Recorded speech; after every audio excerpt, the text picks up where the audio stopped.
Le président gabonais, président en exercice de la Communauté économique des États de l'Afrique centrale, CEEAC, Ali Bongo Ondimba, a convoqué le 23e sommet des chefs d'État et de gouvernement du bloc communautaire. Dans un communiqué, le dirigeant gabonais a fixé au 1er juillet cette rencontre, placée sous le thème « Relever le défi du financement de la communauté pour accélérer le processus d'intégration de la région Afrique centrale et soutenir la mise en œuvre de sa réforme institutionnelle ». Il sera également question de faire le point sur la situation sécuritaire dans la sous-région. Le communiqué indique que des rencontres techniques en préparation de l'événement ont démarré le 20 juin 2023.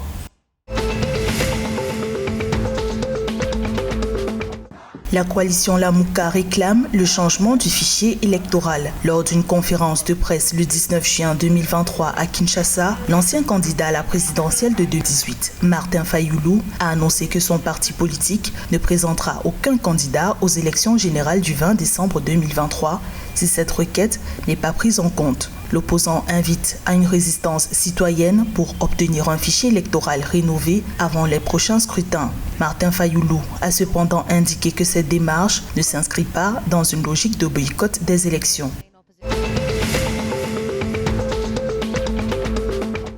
Le référendum du 30 juillet 2023 en République centrafricaine sera couvert par un plan de sécurisation électorale selon une annonce du président Faustin Archange Touadéra. Début juin 2023, le chef de l'État centrafricain indiquait que les forces nationales et leurs alliés bilatéraux russes et rwandais seraient déployés sur le terrain. Le président Touadéra a rappelé que le mandat de la mission multidimensionnelle intégrée des Nations Unies pour la stabilisation en Centrafrique, la MINUSCA, n'est pas étendu à l'appui au processus référendaire. Toutefois, le chef de l'État a souhaité qu'à la fin des opérations, la MINUSCA reprenne le plan pour les élections locales dans le pays.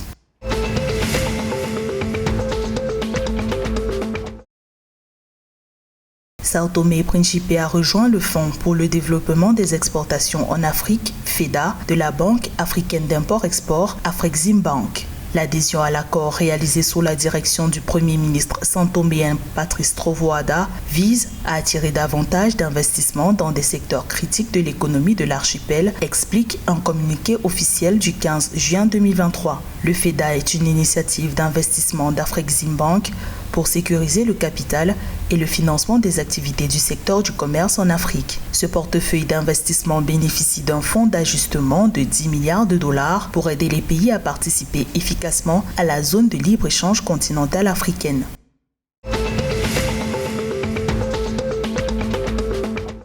Le Cameroun a pris des mesures pour éradiquer les exportations frauduleuses de cacao vers le Nigeria. Au cours de la campagne cacaoyère 2022-2023, le pays a chiffré à environ 70 milliards de francs CFA les pertes enregistrées en raison de cette activité illicite. Les exportations de cacao au marché noir vers le Nigeria ont atteint des niveaux compris entre 30 000 et 60 000 tonnes, soit 10 à 20% de la production nationale. Alors que le Cameroun a obtenu le label Cacao fin de l'Organisation internationale du cacao le 14 juin 2023, le pays a suspendu l'exportation des fèves en direction du voisin nigérian.